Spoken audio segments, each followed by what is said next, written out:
I knew the HOA was a nightmare, but I never thought they'd fine me 50 grand just for a driveway.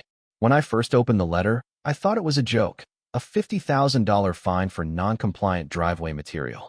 I laughed so hard I nearly spilled my coffee. Then I saw the fine print.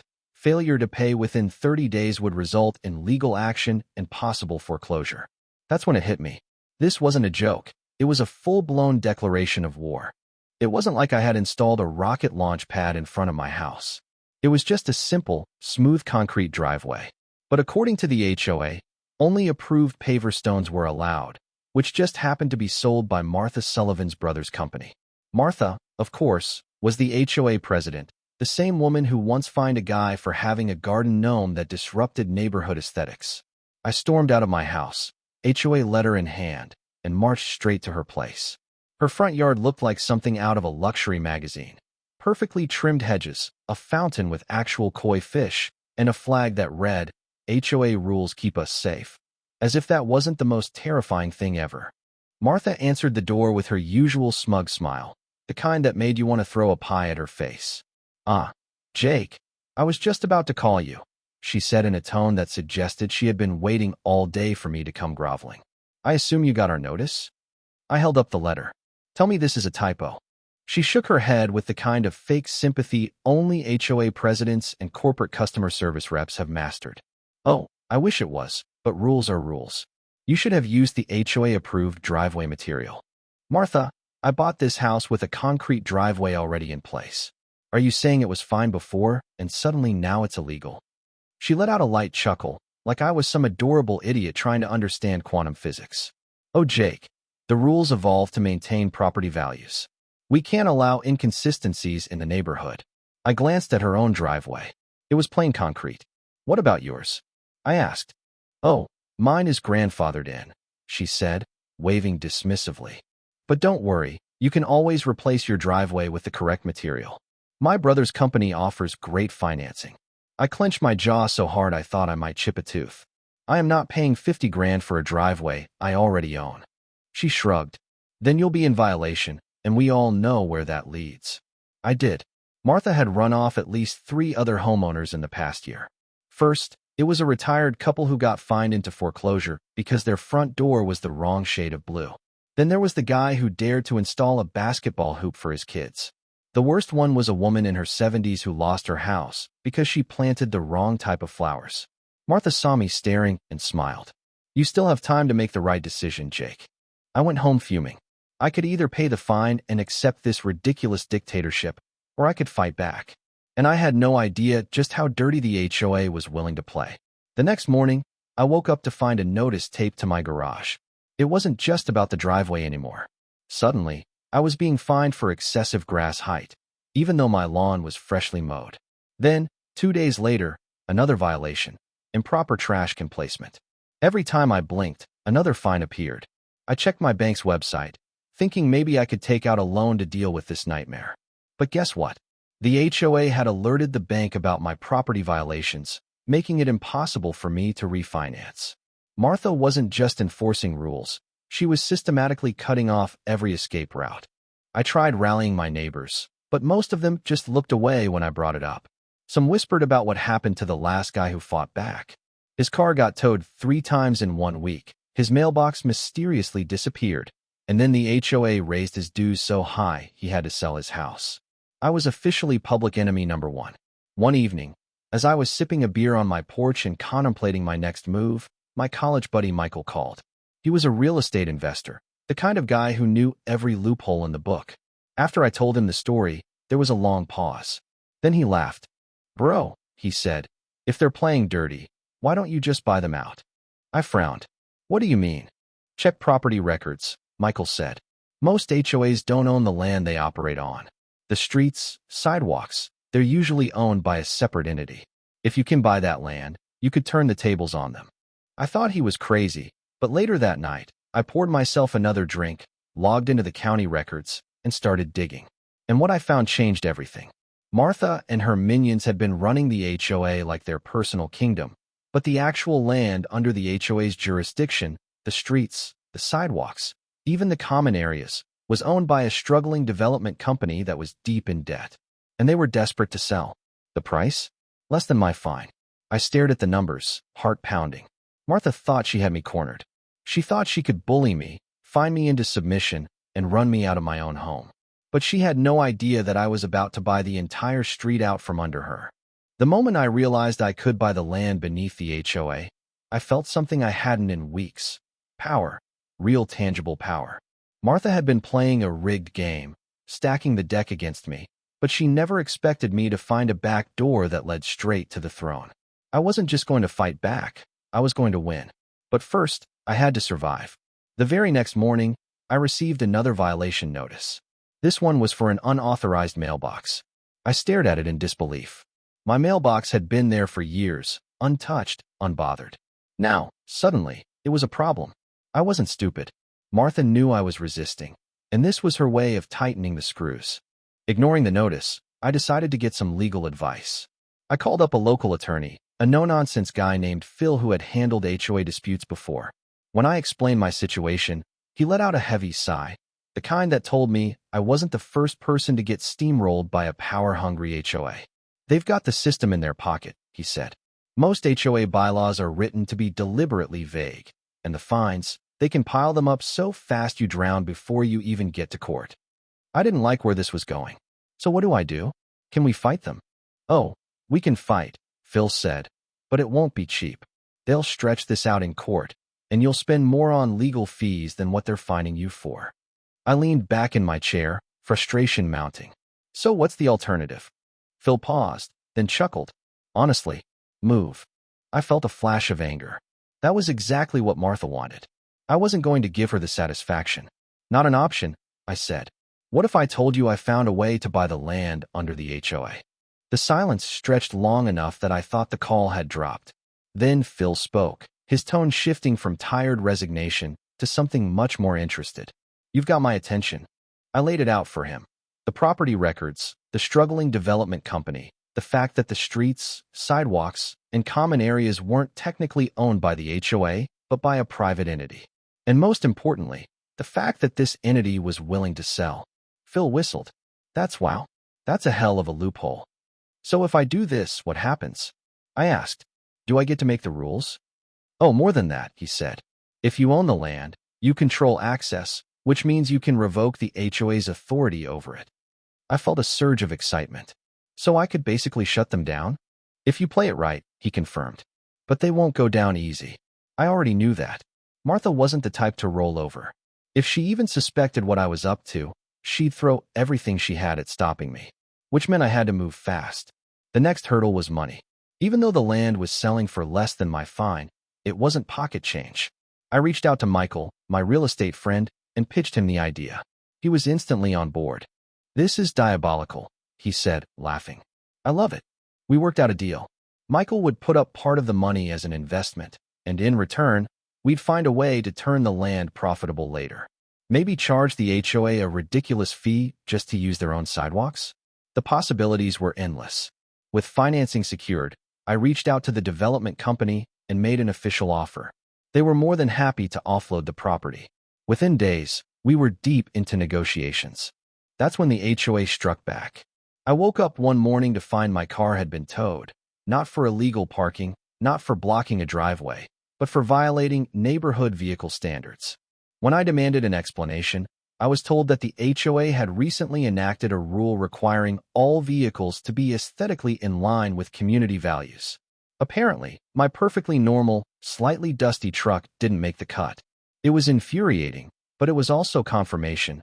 Martha was getting nervous. She didn't know exactly what I was planning, but she knew I wasn't playing defense anymore. I got my truck back and kept pushing forward. Then came the court summons. The HOA was suing me for unpaid fines. The number had ballooned past $60,000, and they were demanding full payment or my house. I showed up in court expecting some level of fairness, but the judge was practically best friends with Martha. She sat there wearing her signature smug expression while her lawyer painted me as some kind of neighborhood anarchist. They had stacks of documents detailing my violations, carefully crafted to make me look like the worst homeowner in history. Phil did his best to argue, but the judge was already leaning in Martha's favor. At the end of the hearing, he ruled that I had 30 days to pay in full. If I didn't, The HOA had the right to place a lien on my property and start foreclosure proceedings. As we walked out of the courthouse, I turned to Phil. How bad is this? He exhaled sharply. It's bad. I clenched my fists. We still going through with the land purchase? Phil gave me a sideways glance. You sure? They're coming at you with everything they've got. Yeah, I said. And they have no idea what's coming for them. A week later, the land purchase went through. I signed the final documents and officially became the owner of the entire street the HOA controlled. The sidewalks, the roads, the common areas. All of it was mine. Martha still had no clue. I didn't announce it right away. I wanted her to think she'd won, let her bask in her little victory, believing she had finally beaten me. But behind the scenes, I was preparing the biggest revenge move of all time. The night before the next HOA meeting, I got everything in place. The final documents were filed, the necessary notices were drafted, and most importantly, I had the legal backing to completely flip the script on the HOA. Martha was about to find out that the man she had been trying to crush under HOA fines now owned her entire kingdom. And the look on her face when she realized it would be worth every single penny. I sat on my porch the night before the HOA meeting, sipping a beer and watching the neighborhood in silence. It was funny how nothing had changed, yet everything had. The street looked the same. The houses stood in their neat little rows, but I owned it now. Every sidewalk, every inch of road, every flower bed in the so-called common areas now belonged to me. Martha and her little HOA minions were about to walk into a nightmare of their own making, and they had no idea. The next morning, I dressed casually, threw on my usual jeans and a t-shirt, and strolled down to the HOA's grand monthly meeting at the community clubhouse. I had never bothered to attend one before because, honestly, sitting in a room with a bunch of power-hungry suburbanites arguing over mailbox colors sounded like hell. But today was different. Today, I was the power. The moment I walked in, I felt every eye on me. Some of my neighbors glanced over with curiosity, others with pity. They all knew the HOA was gunning for me, and most assumed this was my last stand before I got steamrolled. Martha sat at the head of the long table, her usual smug expression plastered across her face. Her loyal henchmen, including her VP, a weaselly little man named Todd, sat on either side of her, already rifling through stacks of paperwork, preparing to formally bury me in violations. I took a seat near the back, arms crossed, waiting. Martha cleared her throat and began the meeting in her usual condescending tone. Before we begin today's regular business, we need to address an urgent matter. One of our homeowners has repeatedly violated HOA regulations and refused to comply with the necessary fines. Everyone turned toward me. The way she said homeowner made it sound like she was talking about a criminal on trial. She continued, flipping through her neatly organized folder of doom. Jake Carter, your continued refusal to adhere to community guidelines has left us with no choice. As of today, your unpaid violations amount to $63,000. If this balance is not settled within 10 days, we will be moving forward with foreclosure proceedings. A murmur spread through the room. Some of my neighbors looked uncomfortable, probably realizing that if they could do this to me, they could do it to anyone. Others, the ones who worshipped the HOA like it was a sacred institution, nodded in approval. I smiled, a slow, deliberate smile that made Martha hesitate for just a fraction of a second. I leaned forward. That's interesting, I said. Because as of yesterday, I don't think you'll be able to do that. Martha blinked. Excuse me. I pulled out a manila folder of my own, the official paperwork from the county office. I stood up and walked to the front of the room, casually setting it on the table in front of her. I bought the street, I said. The sidewalks, the common areas, the land under your precious little HOA. It's all mine now. Dead silence. Martha just stared at me, her mouth slightly open. It was the first time I had ever seen her at a loss for words. Todd, ever the loyal lapdog, grabbed the papers and started flipping through them in a panic. This is ridiculous. Martha finally spat. You can't just buy the street. I can and I did, I said. And you know what that means? The HOA doesn't own the land it enforces its rules on. I do. So if you want to keep operating, you'll need to start paying me. Oh, and by the way, since I now control access to the roads, I'm revoking the HOA's right to use them, effective immediately. More murmurs, confused whispers. A couple of people even laughed, though they quickly tried to cover it up. Martha's face turned bright red. You don't have the authority to do that. I shrugged. Actually, I do. The HOA never owned the streets in the first place. The developer did, and now I do. And unless the HOA wants to pay a ridiculously high monthly leasing fee, I suggest you start packing up your nonsense rules and find another neighborhood to terrorize. Martha slammed her hands on the table. This is illegal. We will fight this. Go ahead, I said, grinning. Just keep in mind that I control whether or not the HOA gets access to this neighborhood. Need a place to hold your meetings? Too bad. Need to enforce rules on driveways? Not on my property. Need garbage pickup?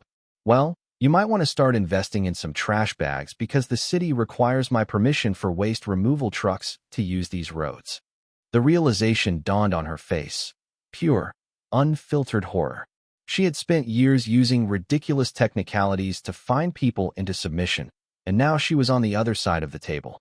For the first time ever, she was powerless. One of the board members, a frail-looking man named Howard, raised a shaky hand. What exactly do you want? I smiled wider. Glad you asked, Howard. I have a few demands. 1. Erase all of my fines immediately. 2. Reimburse every single homeowner you've ever extorted with these ridiculous rules. And 3. Dissolve this entire joke of an HOA. Martha's nostrils flared. You're insane if you think we'll do that. Then you're welcome to keep fighting, I said, crossing my arms. But you'll be fighting from outside the neighborhood because, as of this moment, HOA members are trespassing on my property. And if you don't leave within the next 10 minutes, I'm calling the cops. That did it. Martha shot up from her chair, sputtering with rage, but her own board members were already turning on her. Todd was frantically whispering to her, clearly seeing the writing on the wall. Howard stood up, nodding slowly. This is over, he muttered. Martha turned on him. You can't be serious. Howard looked tired. We can't fight this, Martha. Not without the roads. Not without legal access to the neighborhood. He's won. More whispers, neighbors exchanging looks, some of them smiling for the first time in a long while. Martha's face twisted in fury, but she knew. She knew I had beaten her at her own game. She stormed out of the clubhouse without another word. One by one, the rest of the HOA board followed, their reign officially over. I exhaled, taking in the moment. Then I turned to the rest of the neighborhood. Who wants to help me throw a block party? The moment Martha stormed out of the clubhouse, the atmosphere in the room shifted completely. The fear that had once hung over the neighborhood like a dark cloud started to dissipate, replaced by something that felt suspiciously like relief. People exchanged glances, some in disbelief, others with poorly concealed smirks. It was as if they had all been waiting for this moment, but never dared to believe it would actually happen. I walked back to my seat, stretching my arms like I had just finished a workout. Well, I said, grinning, that was fun. A few chuckles rippled through the room, hesitant at first, then growing louder. One of my neighbors, a middle-aged guy named Greg who had once been fined for leaving his garage door open for too long, shook his head in amazement. I can't believe you just did that, he said. I can't believe it worked, muttered his wife Lisa, who had been one of the quieter, more fearful residents under the HOA's rule. Does this mean it's really over? I leaned back, feeling a rare sense of satisfaction. If they're smart, yeah, but I wouldn't put it past Martha to try something stupid. That thought lingered in my mind, even as I left the meeting. Martha wasn't the type to admit defeat. I had humiliated her in front of everyone, and she wasn't the kind of person to let something like that go. I half expected to wake up the next morning with my house egged, my tires slashed, or worse, some new bogus legal challenge. But the next few days were surprisingly quiet, almost too quiet. And then, just when I was starting to believe I had won completely, the first sign of trouble appeared. It came in the form of a letter, not from the HOA, since that technically no longer existed, but from a law firm. A big one, the kind that didn't waste their time on small neighborhood disputes. The moment I saw the name on the envelope, I knew Martha had gone nuclear. I tore it open and scanned the document. It was exactly what I feared. Martha, in one final act of desperation, had filed a lawsuit against me personally, claiming that my acquisition of the land was fraudulent and an abuse of power.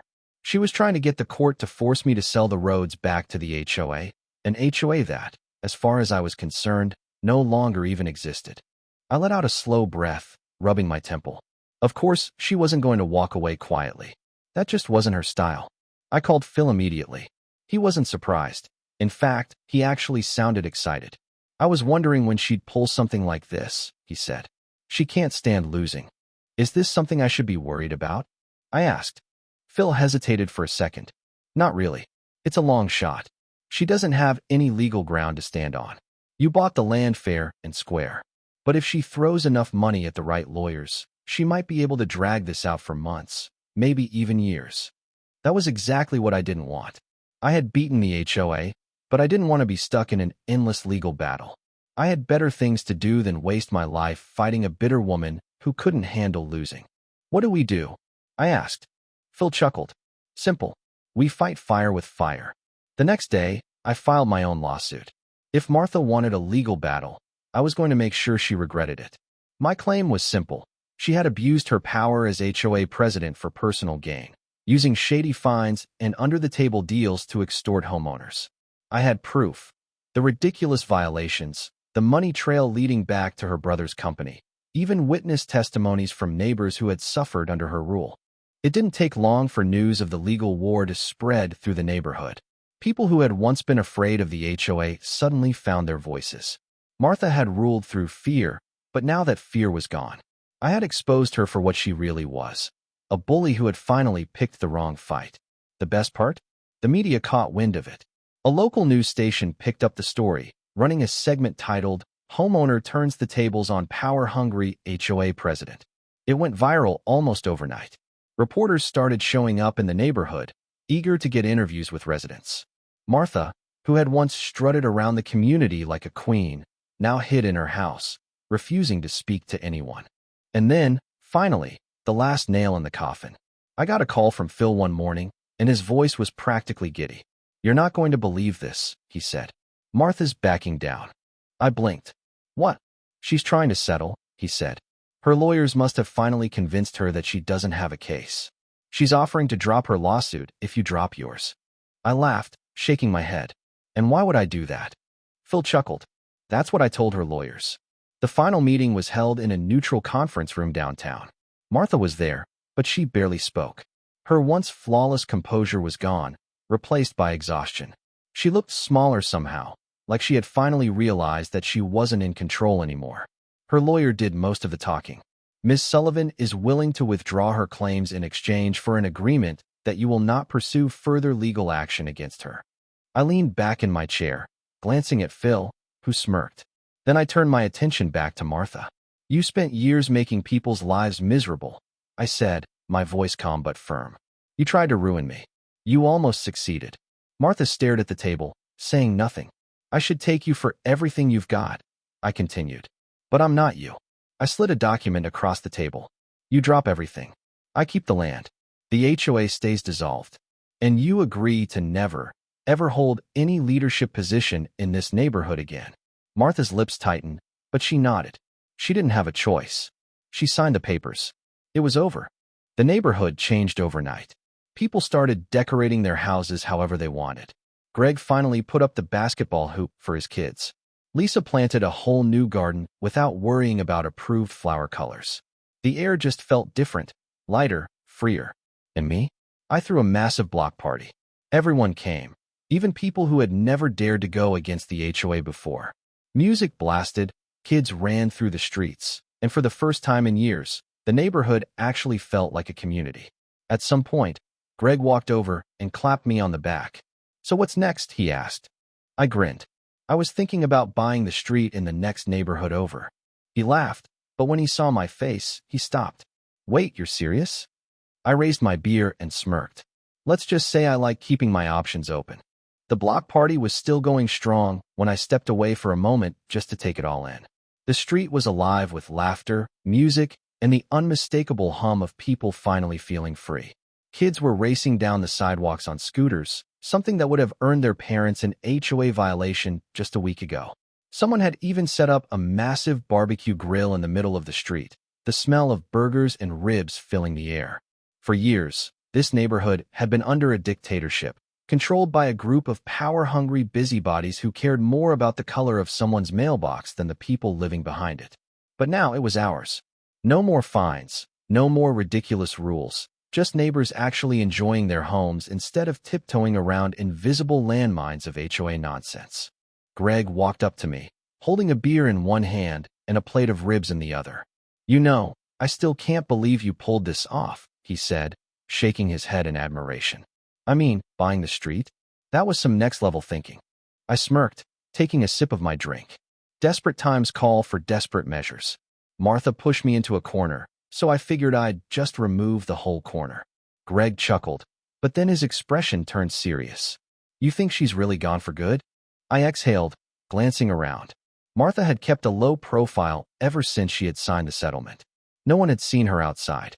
No more smug HOA emails. No more newly invented rules appearing in people's mailboxes overnight. She had finally lost, and I imagined it was eating her alive. "I don't know," I admitted. "People like her don't just let go. But without the HOA, she's got nothing left." Greg nodded slowly. Then his eyes flickered to something behind me. "Well, speak of the devil." I turned, and, sure enough, Martha was standing at the edge of the block party, watching from a distance. She wasn't in one of her usual pristine business casual outfits. Instead, she wore simple jeans and a t-shirt, her hair tied back. It was the first time I had ever seen her look normal. She didn't step forward. She didn't try to interrupt. She just watched. For a moment, I considered walking over to say something, maybe throw one last smug remark her way. But then I realized something. Martha wasn't just standing there out of bitterness. She looked lost. For years, she had defined herself by the power she held. She was the queen of the HOA, ruling over everyone with her iron fist of bureaucracy. And now, she was just another homeowner. No one feared her. No one cared about her approval. She wasn't the center of the neighborhood anymore, and without that, she had nothing left.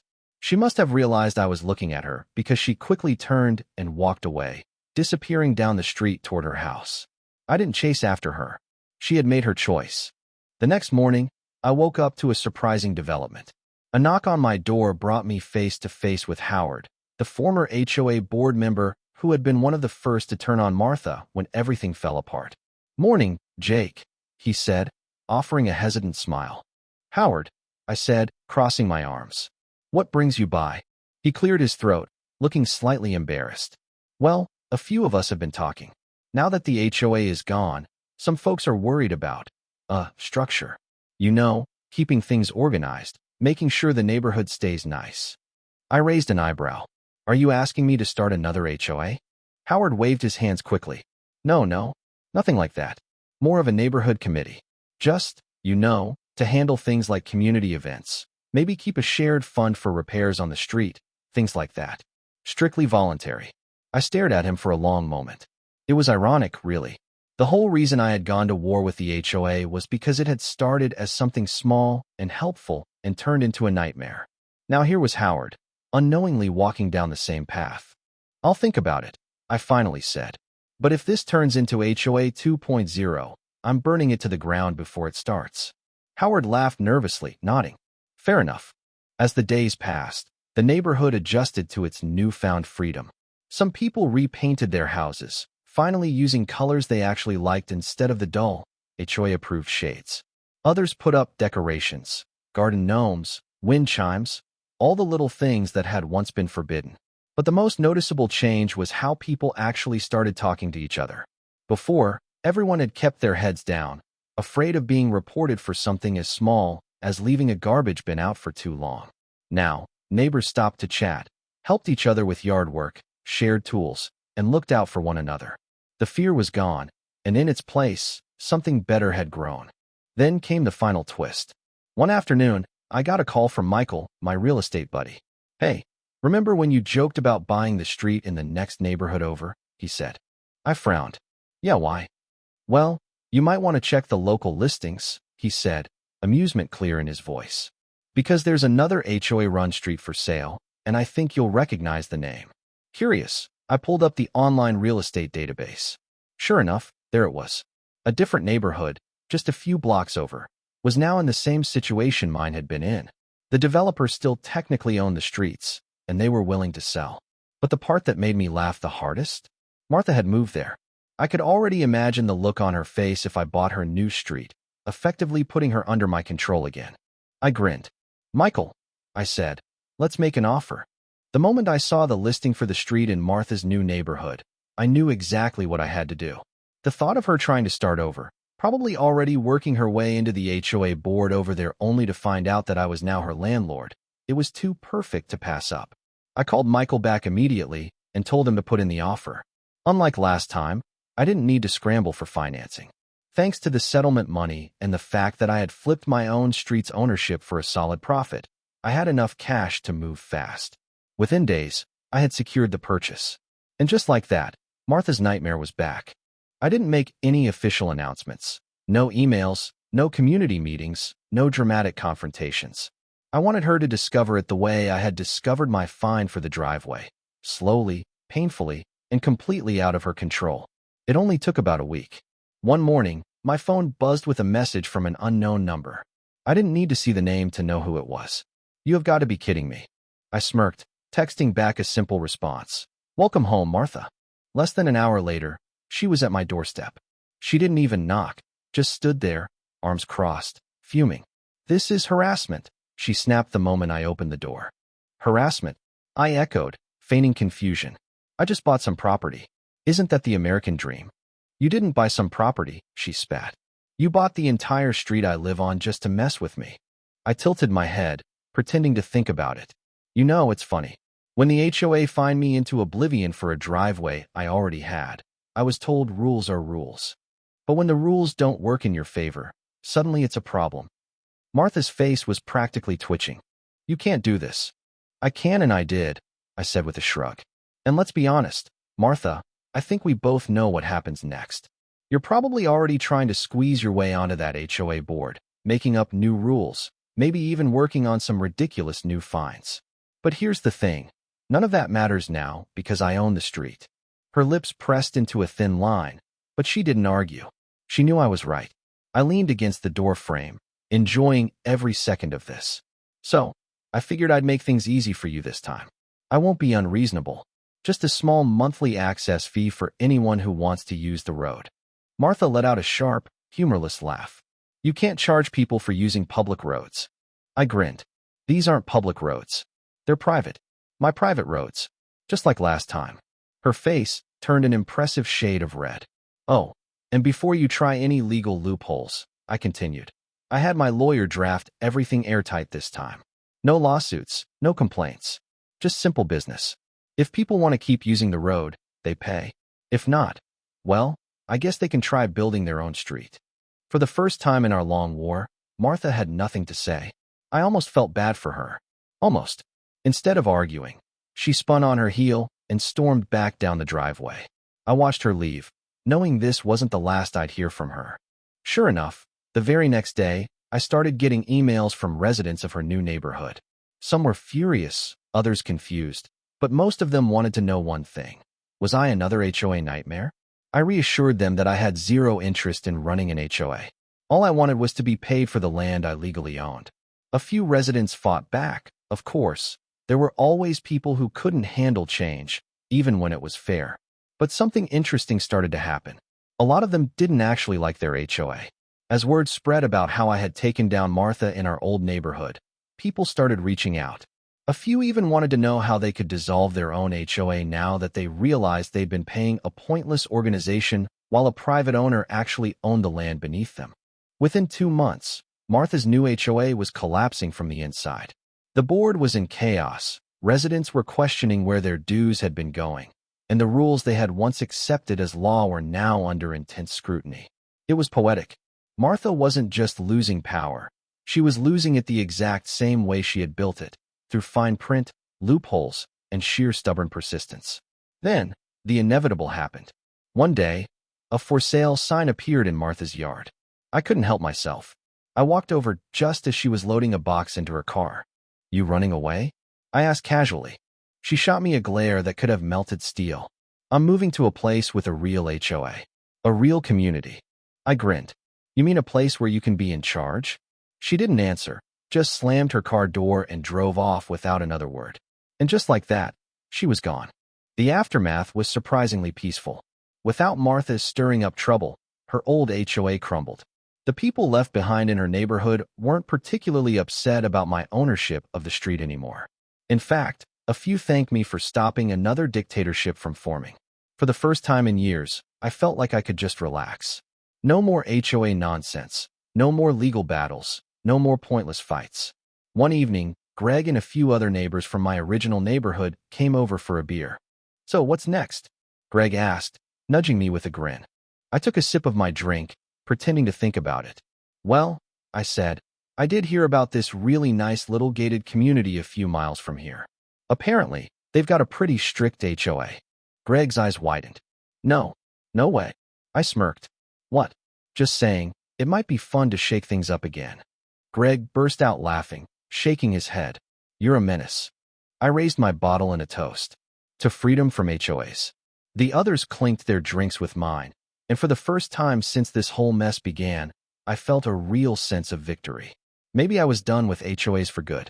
Or maybe I was just getting started.